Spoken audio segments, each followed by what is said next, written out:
বন্ধুরা, যে 5টি বিষয় জানলে ফিনিশিং সুপারভাইজারে আপনি খুবই ভালোভাবে চাকরি করতে পারবেন ন্যূনতম 25 থেকে 30,000 টাকা বেতনে বাংলাদেশ গার্মেন্টস শিল্পে, আমি সেই বিষয়গুলো আপনাদের সাথে আলোচনা করার চেষ্টা করব এবং বুঝিয়ে দেওয়ার চেষ্টা করব কিভাবে আপনি গার্মেন্টস ফিনিশিং সুপারভাইজারে কাজ করবেন। বন্ধুরা, বাংলাদেশ সরকারের সবচাইতে বড় আয়ের উৎস হচ্ছে বাংলাদেশ গার্মেন্টস সেক্টর এবং এই সেক্টরে আপনি একজন ফিনিশিং সুপারভাইজার হিসেবে কাজ করবেন।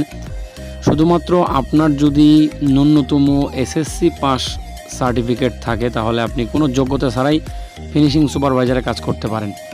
বন্ধুরা, যে বিষয়গুলো আপনার মাথায় রাখতে হবে এবং যে 5টি খুবই ইম্পর্টেন্ট বিষয় যদি আপনি একটু ভালোভাবে খেয়াল করেন বা বোঝার চেষ্টা করেন তাহলে অবশ্যই আপনি ফিনিশিং সুপারভাইজারে খুবই দক্ষতার সহিত চাকরি করতে পারবেন।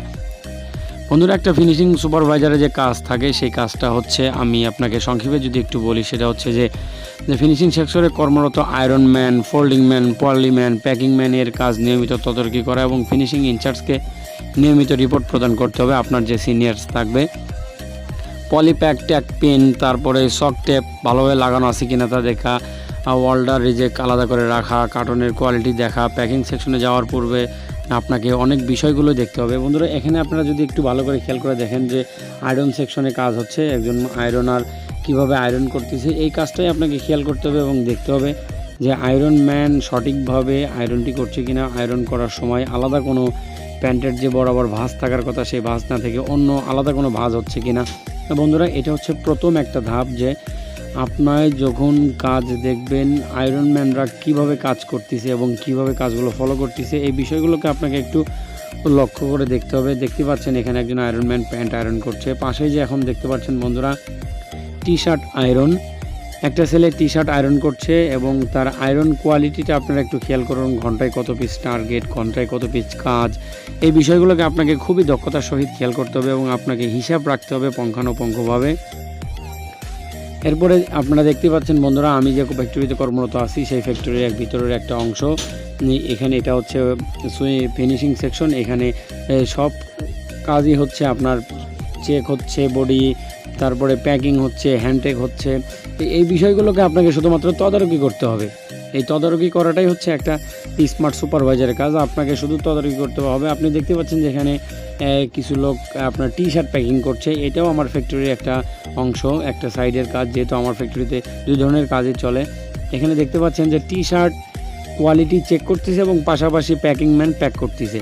এটা খুবই সহজ কাজ, এই জিনিসগুলো আপনাকে হিসাব রাখতে হবে, size wise, quantity wise, colour wise আপনাকে হিসাব রাখতে হবে, তাহলে খুব ইজিলি আপনি একজন ফিনিশিং সুপারভাইজার হিসেবে খুব ইজিলি চাকরি করতে পারবেন। এখানেও দেখতে পাচ্ছেন কিছু মেয়েরা কাজ করতেছে। আপনাকে সবচেয়ে ইম্পর্টেন্ট যে বিষয়টা মাথায় রাখতে হবে সেটা হচ্ছে যে মেয়েরা কাজ করার সময় ঠিকভাবে তাদের মাথা স্কার্ফ দিয়ে ঢাকা আছে কিনা। দেখুন এখানে প্রত্যেকটা মেয়েরাই মাথায় স্কার্ফ দিয়ে ঢেকে রেখেছে। যেমন এখন এই ভাই একজন সুপারভাইজার, সে সুন্দরভাবে কাজটা বুঝিয়ে নিয়ে গিয়ে প্যাক করবে। এই জিনিসগুলো আপনাকে খেয়াল রাখতে হবে যাতে করে মেয়েদের মাথার চুল কোনোভাবে বডিতে না যায় এবং হাতের ময়লা যেন বডিতে না যায়, এই জিনিসগুলোকে আপনাকে খেয়াল রাখতে হবে। এখানে দেখতে পাচ্ছেন যে একটা মেয়ে সাইজ ওয়াইজ স্টিকার লাগাচ্ছে, তার মাথা বাঁধা, স্কার্ফ পরা, মুখে মাস্ক পরা, এগুলো হচ্ছে নিয়মের মধ্যে পড়ে। কারণ আপনি যখন বডিগুলো প্যাকিং ফিনিশিং সেকশনে আসবে, প্যাকিং সেকশনে চলে যাবে, তখন এই জিনিসগুলো যদি আপনি খেয়াল না করেন তাহলে দেখা যাবে যে অনেক চুল যদি চলে যায়, মেয়েদের মাথার একটা চুল যদি কোনো বডিতে চলে যায় তাহলে বায়ার ক্লেম আসবে, অডিট ফেল হবে, আপনি সঠিকভাবে মাল শিপমেন্ট করতে পারবেন না, যেহেতু মালটা আবারও ইন্সপেকশন হবে। এখানে আবার দেখেন বডিতে একজন কলারে সাইজ মেনশন করে দিচ্ছিল, এখন একজন বডিতে সাইজ মেনশন করে দিচ্ছে, সাইজ ওয়াইজ বডিটা মেনশন করে দিচ্ছে। সামনে অনেক বডি রাখা আছে, এগুলো সাইজ ওয়াইজ করা, সাইজ ওয়াইজ স্টিকার বডিতে মেনশন করে দিচ্ছে। এই জিনিসগুলোই আপনাকে তদারকি করতে হবে যে কোনো বডিতে সাইজ মিস্টেক করলো কিনা, ট্যাগ গান মিস্টেক করলো কিনা, এক সাইজের ট্যাগ গানে আর এক সাইজ লাগালো কিনা, এটাই হচ্ছে আপনার কাজ। আপনি খালি দক্ষতার সহিত একটু বিচক্ষণতার সহিত আপনি যদি এই জিনিসগুলো একটু খেয়াল করেন তাহলে অবশ্যই আপনি একজন ফিনিশিং সুপারভাইজার হিসেবে কাজ করতে হবেন। এবং আপনার যে মূল দায়িত্ব থাকবে সেটা হচ্ছে যে কত পিস বডি ঘন্টায় সুইং থেকে আসলো এবং কত পিস বডি আপনার আয়রন হলো, প্যাকিং হলো, হ্যান্ডটেক হলো, কার্টন হলো, এই বিষয়গুলোকে আপনাকে একটু তদারকি করতে হবে। এখানে দেখেন সঠিকভাবে হ্যান্ডটেক, তারপরে আপনার size sticker, size level, size tag লাগানোর পরে একজন পলিম্যান সুন্দরভাবে বডিটা পলি করছে। এটাই হচ্ছে, এইগুলোকে আপনাকে তদারকি করতে হবে যে কোনো তারা কাজের মধ্যে কোনো ভুল করছে কিনা, সঠিকভাবে পলিটা হচ্ছে কিনা, সঠিকভাবে হ্যান্ডটেক লাগানো হচ্ছে কিনা, যখন যে হ্যান্ডটেকের প্রয়োজন, যে বায়ারের যে হ্যান্ডটেক হবে সেই বায়ারের সেই হ্যান্ডটেক লাগাচ্ছে কিনা, এগুলো জাস্ট ফলো করা এবং দেখা।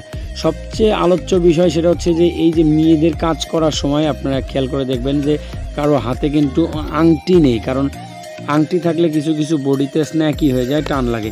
এখানে দেখতে পাচ্ছেন একজন ভাইয়া খুব দক্ষতার সহিত কার্টুন করছে, কারণ যে কাজগুলো পলি হয়ে গেছে সেই কাজগুলোকে এইভাবে কার্টুন করে শিপমেন্টের জন্য রেডি করতেছে। এটাও আপনাকে খেয়াল রাখতে হবে যে কার্টুনটা ঠিকভাবে কস্টিভ হচ্ছে কিনা, কারণ যেহেতু মাল আপনাকে অনেক দূর পর্যন্ত যাবে, অনেক দূরে পৌঁছাতে হবে, সুতরাং এই জিনিসগুলো খেয়াল রেখে দক্ষতার সহিত দেখে আপনি চাইলে ন্যূনতম 25 থেকে 30 হাজার টাকা বেতনের একটা স্মার্ট ফিনিশিং জব করতে পারেন। বন্ধুরা, ভিডিওটি খুবই ইনফরমেটিভ, ভিডিওটি তৈরি করতে আমাকে অনেক কষ্ট করতে হয়েছে, সুতরাং ভিডিওটি ভালো লাগলে অবশ্যই লাইক, কমেন্ট, শেয়ার করবেন এবং আপনার যদি জানার থাকে কমেন্টে লিখে জানাবেন। আসসালামু আলাইকুম।